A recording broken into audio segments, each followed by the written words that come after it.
is a download from Triple J. For more music, current affairs, comedy and culture, triplej.net.au. And now... Triple J. Triple J Mornings with Zan. That wasn't my choice to necessarily get away from the System of a Down stuff, but when I knew Serge was going to do a solo project, I knew that, there was going to be no System of a Down for a pretty good time. I write songs, so I needed to find a new home for my songs. So it wasn't like I got sick of System of a Down or something. It's just circumstances brought me here. The misconception is that, Serge and I would sit together in a room and write songs together, and that's not how System songs are written. I pretty much wrote 90 to 95% of all the material in my living room or in my bedroom by myself, and I'd take the ideas and everybody would add to it.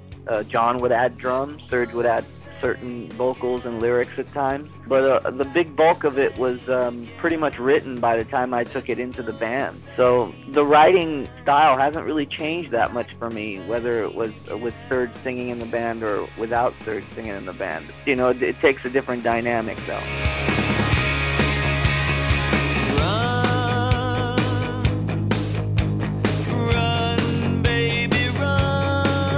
I was looking at the liner notes for this album, and it's John Dolmayan on drums, who was also in System, and you pretty much everything else. Is that how you wanted it to be? Yeah, when it came to the recording, I pretty much have a pretty good idea of what I want everything to be doing. But there were little moments where I asked Frankie, our live guitar player, I asked him to come in and do little guitars that I thought had a great feel from him. So there were a couple moments where I asked him and Danny to do a couple things, but on the most part it was all me playing and writing. Darren, there was a lot of press kicking around saying that you were going to be working with Rick Rubin on the production of this album, yet I don't see any kind of credits for him on the album. Did he work on the album? He didn't really produce the record. He kind of came in to a couple of band rehearsals and checked out the band and listened to the songs and gave us opinions on a couple of the songs. But he wasn't very hands-on or part of the whole production thing. He just kind of came in and gave us a couple ideas. How did you find that input from him? It's great. I love his input. He gives great ideas and makes songs better with little changes, not necessarily drastic changes. Oh, we're falling loving with your ego tripping. Everybody's looking for a Sunday mission. Ain't nobody searching for a second chance. I'm just looking for a new romance. On Triple J, I am talking to Daron Malakian from Scars on Broadway. I guess a lot of people would know there's a slightly political element to some of the stuff that System of a Down does. Does that carry across to what you're doing now with Scars on Broadway? I think it does with more of my style of doing it. I'm not very focused on singing about specific issues or pointing my finger at certain groups or anything like that, but politics is there, social commentary is there, but I think it's more commentary and it's mixed in with a lot of other things. I don't really get focused on just politics on its own. You've got a lot of wide influences. I mean, you've said in the past you really love the Beatles and draw a lot of inspiration from them. You've also got a song on this album, I believe, which you say is inspired by Neil Young, 3005. Yeah, well, I listen to a lot of music. That's just,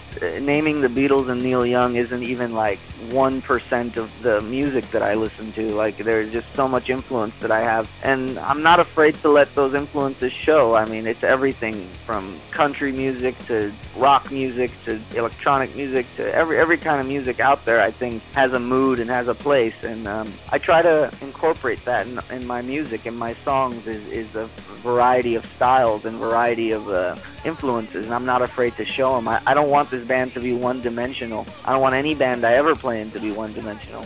What's it like all of a sudden being in a band where no one has really heard your stuff yet? It's exciting. There's a certain uncharted territory that we're going into, and things are, kind of unfolding, and we're really excited about just getting out there and showing people more of Scars, They say it's all about to end. They say Is it true, Darren, that the name Scars on Broadway comes from these lampposts that are near your house?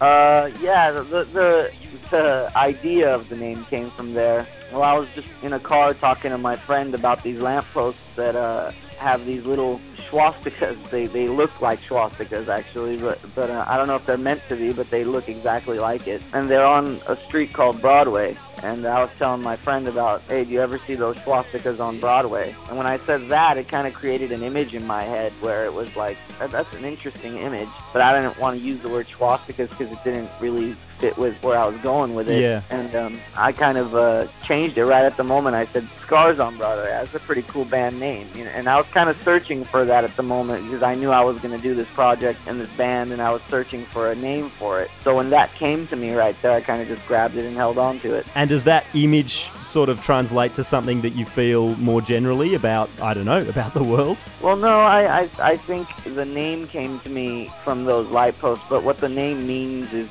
completely something different to me. It's almost like all the world is a stage type of thing, you know, and we're the scars. That's kind of what the name means to me. The light posts really don't have anything to do with the meaning of the name.